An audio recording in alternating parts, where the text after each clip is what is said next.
मैं स्वागत करना चाहूंगी प्रियम बुधिया का, जो हमारे साथ जुड़ी हैं अब हमारे स्टूडियो में, जो कि अपने आप में रिप्रेजेंट करती हैं एक आधुनिक भारतीय महिला को, हमारे साथ डिस्कस करने के लिए आधुनिक भारतीय महिला के बारे में।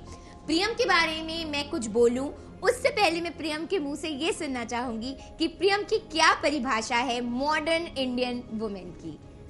प्रियम आप बताएं। नमस्कार। मुझे बहुत अच्छा लग रहा है आज, और मैं बहुत खुश हूँ कि मुझे ये मौका दिया आज इस प्लेटफॉर्म पे। मुझे इस लायक समझा और काबिल समझा कि मैं यहाँ आज आ सकूँ और आप सबके साथ मेरे सोच विचार मैं आप सबके साथ शेयर कर सकूँ, और मेरी स्टोरी, मेरी जर्नी, मेरी क्या स्टोरी रही है मैं आप सबके साथ शेयर कर सकूँ। तो मैं कहना चाहती हूँ कि मैं इस बात पे शुरुआत करना चाहती हूँ कि भारत की आज़ादी की पहली जंग भी एक औरत थी जिसने लड़ा था, और उनका नाम है बेगम हज़रत महल। वो भी बंगाल से थी, और उस वक्त से लेके आज इस वक्त तक भी पश्चिम बंगाल को एक औरत ही है जो पश्चिम बंगाल को आगे ले जा रही है। एक मॉडर्न इंडियन वुमेन की परिभाषा यही है कि एक औरत जो अपने विशेस पे अपनी लाइफ उस वे में लीड करे जैसे वो चाहती है, freedom of choice, freedom of decision, और वो अपने लाइफ को जिस वे में आगे बढ़ाना चाहती है उसे इक्वल अपॉर्चुनिटीज़ दिया जाना चाहिए। ये नहीं कि जैसे आजकल हम बात करते हैं फीमेल एंटरप्रेन्योर्स या विमेन अचीवर अवार्ड्स, ऐसे तो कोई अवार्ड्स नहीं होते हैं जिसमें हम कहते हैं मैन अचीवर अवार्ड्स। सिर्फ अचीवर्स, उनको सिर्फ अचीवर अवार्ड्स बोला जाता है। तो फिर ये जो डिस्क्रिमिनेशन आज तक होते रहा है, हमारी सोसाइटी ने ये बनाया है, और हमारी सोसाइटी ही है जो इसको एक साथ मिल के तोड़ सकती है। और इस बार का आज इंटरनेशनल वुमेंस डे है। आज इस बार का थीम है ब्रेक द बायस। तो मैं सबको यही अर्ज करती हूँ कि हम सब मिल के ये सोसाइटी का जो बायस है उसे ब्रेक करें। ये जो स्टीरियोटाइप है, बायस है, ये हमारे दिमाग में ये स्टिग्मा है, इसे हमें ही तोड़ना चाहिए। तभी विमेन हो चाहे मेन हो, कोई अंतर नहीं है। अल्टीमेटली वो एक इंसान है, वो एक ह्यूमन है, वो एक इंडिविजुअल है, और एक इंडिविजुअल को एक इंडिविजुअल के हैसियत से देखा जाना चाहिए। बहुत बहुत धन्यवाद आपका प्रियम, अपनी सोच को यहाँ जाहिर करने का, जो कि बहुत स्ट्रॉन्ग सोच है। पहले मैं प्रियम के बारे में बताना चाहूँगी। ये एक बहुत स्ट्रॉन्ग एंटरप्रेन्योर है। ये जुड़ी हुई है पैटर्न ग्रुप से, और अब उसका प्लास्टिक डिपार्टमेंट लीड कर रही हैं। ये फाउंडर है कैफे आई कैन फ्लाई की, और इन्होंने बहुत सारे ग्रीन इनिशिएटिव वेंचर्स और वुमेन एम्पावरमेंट से रिलेटेड सोशल स्टेप्स उठाए हैं। प्रियम इतना कुछ कर रही हैं, लेकिन इतना कुछ करने के बावजूद जो इनकी सबसे बड़ी अचीवमेंट है वो ये है कि ये समझती हैं कि एक औरत ही एक औरत को ऊपर खींच सकती है, उसका सहारा बन सकती है। तो प्रियम, मुझे ऐसा लगता है कि इस समाज में एक औरत ही एक औरत की कहीं ना कहीं सबसे बड़ी दुश्मन बनकर बैठ जाती है। हम ये नहीं सोच सकते कि मर्द मुझे इस नजरिए से देखते हैं, या the men are looking at us like that. क्योंकि अगर एक औरत कहेगी कि अरे देखो वो मोटी है, अरे देखो वो पतली है, या ये काम करने घर के बाहर जा रही है, बच्चे कैसे देखती होगी। जो बाहर जाती है वो कहेगी कि तो दिन भर घर में टाइम पास करती रहती है। तो जब तक हम अपना नजरिया दूसरी औरतों की तरफ नहीं बदलेंगे, हम कैसे ये सोच सकते हैं कि ये पुरुष प्रधान समाज अपना नजरिया हमारी तरफ बदलेगा। तो आपने ऐसा कुछ अनुभव किया है? आपका क्या कहना है कि क्या औरतें औरतों के साथ है? मुझे लगता है कि एम्पावर्ड विमेन वही होती है who empowers other women.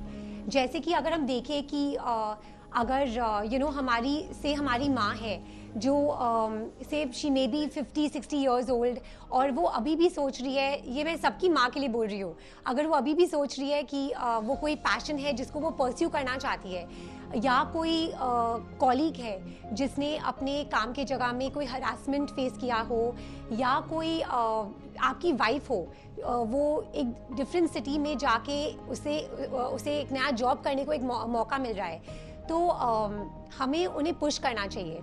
I think we all rise by lifting others and therefore empowered women empower women. So we should, चाहे एक वो मर्द हो चाहे औरत हो, हम एक दूसरे को अगर उठा सके तभी हम सब एक सोसाइटी की तरह आगे बढ़ सकते हैं. बिल्कुल सही कहा प्रियम आपने. और अब वो समय आ गया है जब हम दुनिया को दिखा सकते हैं कि इट्स नॉट मेंस डे और वुमेन्स डे, कुछ सालों बाद होगा ह्यूमंस डे. प्रियम, आप मुझे बताएं, मैंने पढ़ा है, सुना है आपके एक बहुत ही इंटरेस्टिंग प्रोजेक्ट के बारे में जो कि वाटर ऑन व्हील्स है. मैं बड़े शॉर्टकट में ये बताना चाहूंगी कि प्रियम ने एक ऐसा प्रोजेक्ट लॉन्च किया औरतों के लिए. आप जानते हैं ग्रामीण इलाकों में महिलाएं सर पर पानी ढोकर मीलों मीलों तक जाती हैं, बड़े बड़े मटके लिए पानी भरती हैं और मीलों चलकर वापस आती हैं. वहाँ पानी इतनी आसानी से उपलब्ध नहीं होता, उन्हें रोज जाना पड़ता है, रोज पानी भरना पड़ता है और तभी वो उस पानी का इस्तेमाल कर पाती हैं. तो प्रियम ने जो ये वाटर ऑन व्हील्स प्रोजेक्ट लाया है, इसके बारे में कुछ बताइए प्रियम कि कैसे आपने ये आइडिया सोचा और कैसे आप इससे औरतों को सशक्त बना रही हैं, एम्पावर्ड कर रही हैं.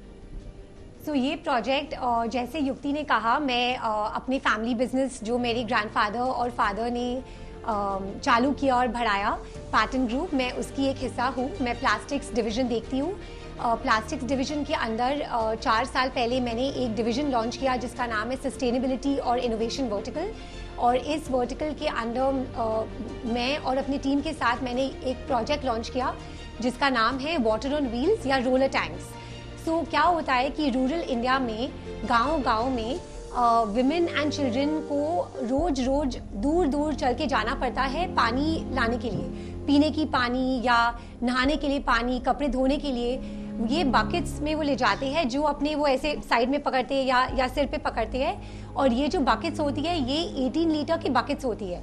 तो हमने एक प्रोडक्ट लॉन्च किया जिसका नाम है रोलर टैंक्स, जो एक 90 लीटर रोलर टैंक है which is 5 times the size of a 18 litre bucket. तो ये करने से क्या हुआ कि जो रूरल विमेन एंड चिल्ड्रन है वो अभी जो रोज जाती थी पानी लाने के लिए, वो अभी एक सप्ते में एक बार जाती है पानी लाने के लिए. तो इसका मतलब क्या हुआ कि उनके पास इतना टाइम फ्री हो गया और ये टाइम अब वो अपनी एजुकेशन और एम्प्लॉयमेंट अपॉर्चुनिटीज़ की तरफ वो दे सकती है. तो काफ़ी रूरल स्कूल्स में काफ़ी गर्ल चाइल्ड का अटेंडेंस इम्प्रूव हुआ है. और जो औरत है गाँव में वो अचार बना रही है, हैंडीक्राफ्ट्स बना रही है, उनको एम्प्लॉयमेंट मिल रहा है. और पहले जैसे हमने देखा है रूरल इंडिया में औरत और मर्द के बीच में काफ़ी अलग रोल है. औरत है वो जो घर में काम करती है और वो पानी लाती है, और मर्द कभी भी उनके साथ नहीं जाते थे. जब से ये रोलर टैंक लॉन्च किया है तब से औरत और मर्द दोनों ही रोलर टैंक ला रहे हैं. इसका मतलब क्या हुआ कि women safety issues have also gone up, and women safety issues have gone down, and also women are becoming more and more empowered by this project. और मुझे बस ये बोल के बहुत खुशी हो रही है कि लास्ट ईयर मुझे इस प्रोजेक्ट के लिए एक ग्लोबल अवार्ड भी मिला जिसका नाम है family business network next gen award for मेरी सारी वाटर कंजर्वेशन प्रोजेक्ट्स के लिए. सो मुझे बहुत खुशी हो रही है ये आप सबके साथ शेयर करके. ये एक ऐसा प्रोजेक्ट है जो मैंने स्टार्ट किया अपने टीम के साथ. मेरी टीम में भी आधे से ज़्यादा विमेन हैं और ये हमने बिहार, राजस्थान, उत्तर प्रदेश, वेस्ट बंगाल सब जगह किया है. और जितने ज़्यादा विमेन को हम एम्पावर कर सके हम करने की कोशिश कर रहे हैं. बहुत खूब प्रियम. और यही अवार्ड क्यों, मुझे ऐसा लगता है हम महिलाएं जब मेहनत करती हैं, जब हम कर्मठता दिखाती हैं, जब हम कुछ सोच लेती हैं और जब कुछ कर दिखाती हैं, तो हमें एक नहीं अनेकों अवार्ड मिलने चाहिए खुद अपनी तरफ से. क्योंकि वो समय आ गया है जब ये जान ले और मान ले कि हम में बहुत सारी काबिलियत है और हम किसी से कम नहीं. समय आ चुका है जब हम और इस बारे में जितना भी कहें कम होगा, क्योंकि ये वो शक्ति है जिसे पूरा जहान मानता है. मैं ये जो आज का पैनल डिस्कशन है मुझे बहुत ही अच्छा लगा प्रियम से, युक्ति से, उनकी राय, उनके विचार जानकर हम महिलाएं और ऊंचाई को छुएंगी